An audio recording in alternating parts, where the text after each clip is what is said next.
This is Bedtime Stories, Grownup Edition, The War Room, Part 19. When we left off, Angela had learned a great deal about her family history. She also learned that the man she married has a heart for God, his family, and war. Q and the children went back to the scene of the crime and had a heart to heart, where Q showed the children that he's a flawed man. He also taught them the importance of facing your fears, dealing with your traumas, and not allowing what you experience to be a handicap. While at the estate, Q had Michael show him his and Melissa's laptop. Angela hadn't been on a computer the entire time she was there. And Michael showed Q the lengths he'd gone to protect their location and to mask their activity on the internet. Q was sufficiently impressed. He looked at Michael and said, "I'm good, but you have a cousin named Lorenzo who's great. I think it's time that you and he get acquainted.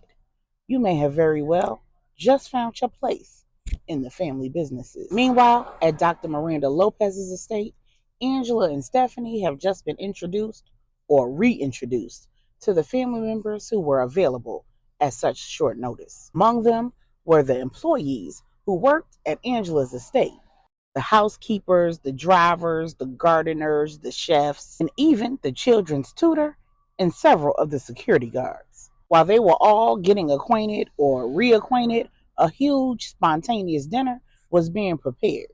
Although Angela was overwhelmed, she'd given herself over to the experience. She'd concluded that it was a healthy distraction from worrying about Mom Brenda, Regina, and LJ. After finding out that Marcia was really dead, she'd had all the bad news that she could stand, and there was nothing that she could do for her loved ones in Puerto Rico. So she was just going to have to wait until the following day to see with her own two eyes how everybody else was doing.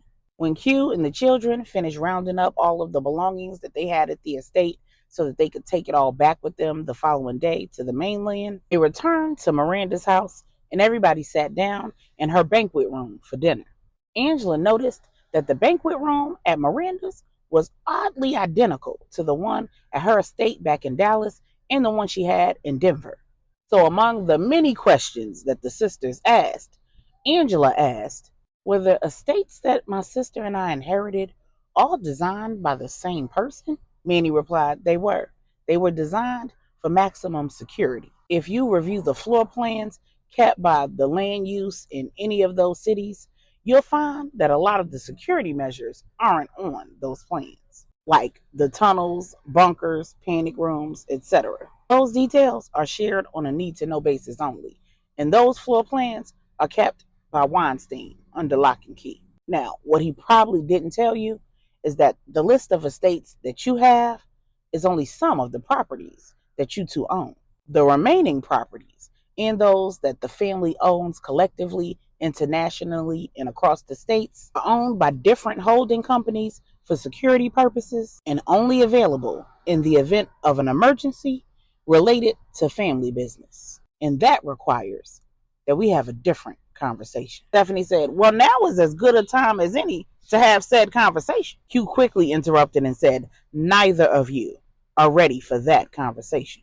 Stephanie said, "I am grown. Who are you to?" Corey cut her off and said, "Stephanie, you and Angela are both pregnant. You may feel like you're ready to have that conversation because you came in here today with the benefit of some additional knowledge, but Angela's just being clued in, and neither of you are ready to commit to what Manny needs to discuss with you." Then Q looked Manny in the eyes and said, "Angela is definitely not ready for that conversation." Manny looked at Angela and Stephanie and said, "We'll defer to your husbands." Then he looked at Q and Corey and said, "For now, because eventually we're going to have that conversation.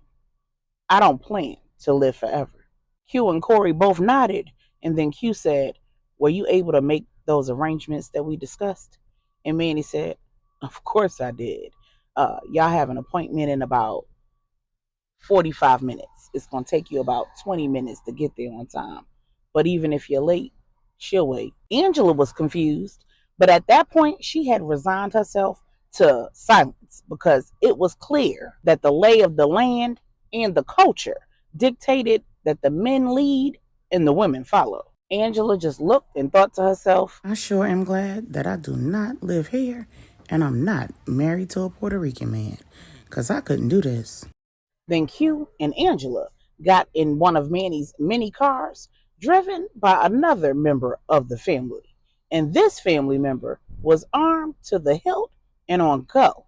Clearly, the drivers doubled as security. Angela looked at Q and said, Now, am I allowed to ask a question, or I just need to be quiet and sit here and look pretty? Q looked over at Angela and said, Love, I've never tried to control you, so I don't understand.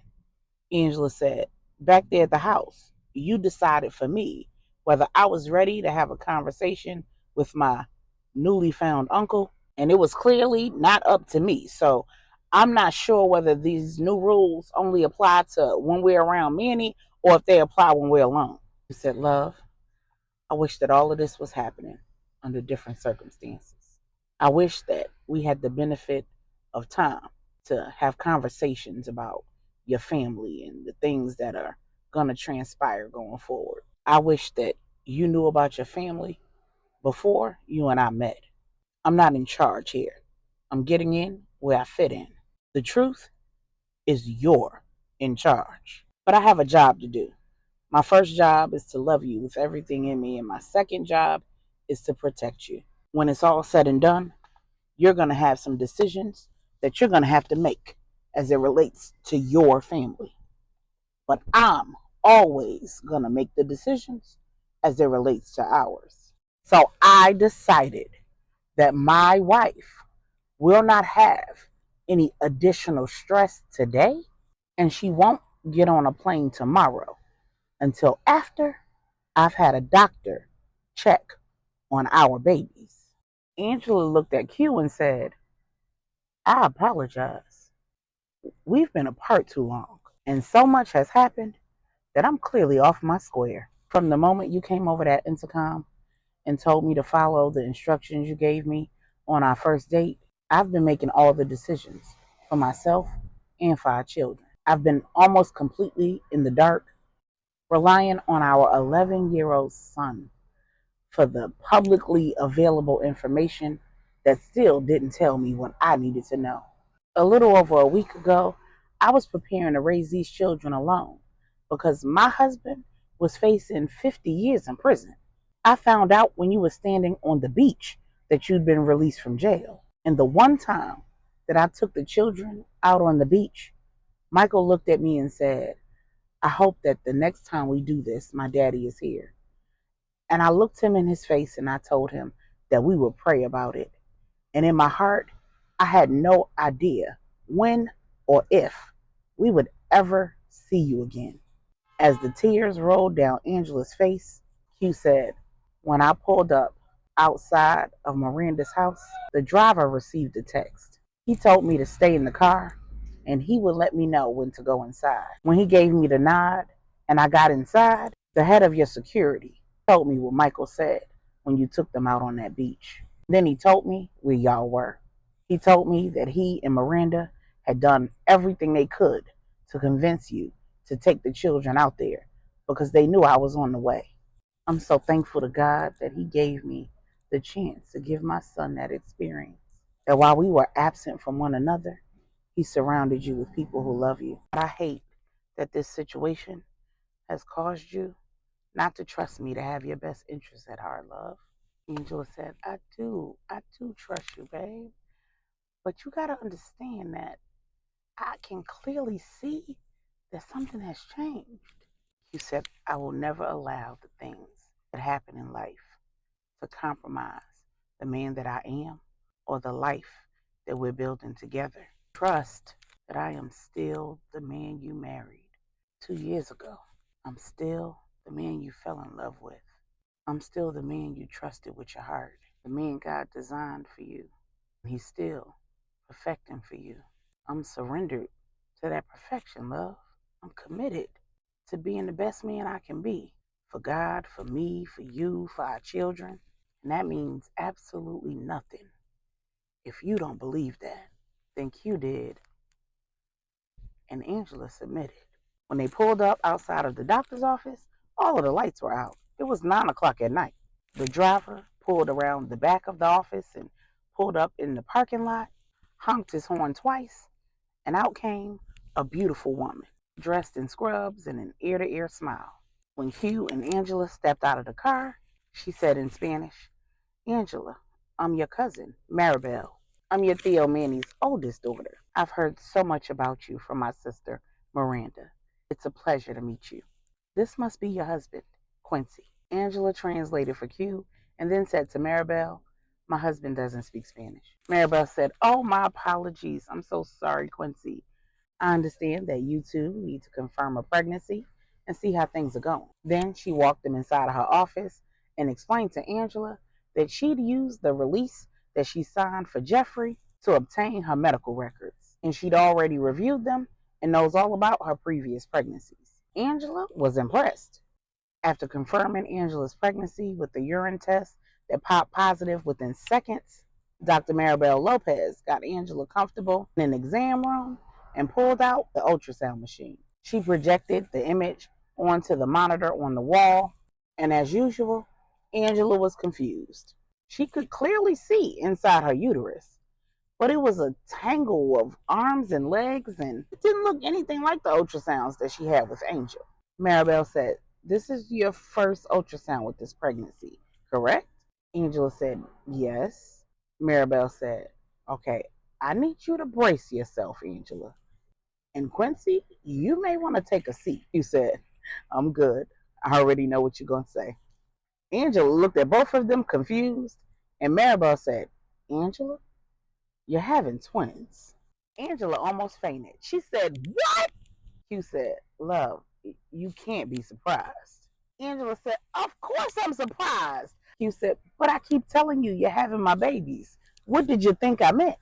Angela replayed the conversations they'd had that day, and it dawned on her for the very first time that he hadn't said baby. He had said babies. Angela started laughing and crying, and Q hugged her, kissed her, and laughed at her. Dr. Maribel looked at Q and said, "Well, how did you know that it was more than one?" Then Q told Angela and Maribel that he saw them in his vision. One was a boy and one was a girl, and they were clearly the same age. Dr. Maribel continued her examination, did measurements on each one of the twins, and then she said, "Your son and your daughter are both extremely healthy. Your daughter is a little larger than your son.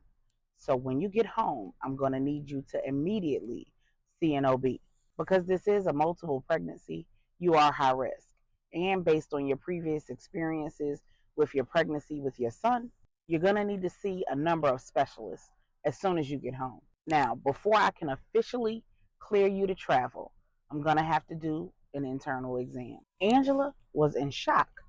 She could not believe that she was pregnant with twins, a boy and a girl, just like you said. She was also shocked to discover that she was 20 weeks pregnant.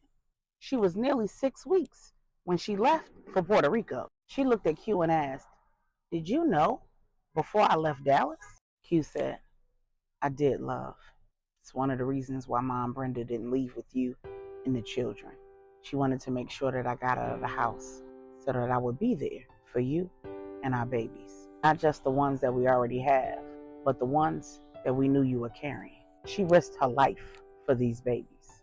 I need to get you home so that she'll know that her sacrifice wasn't in vain."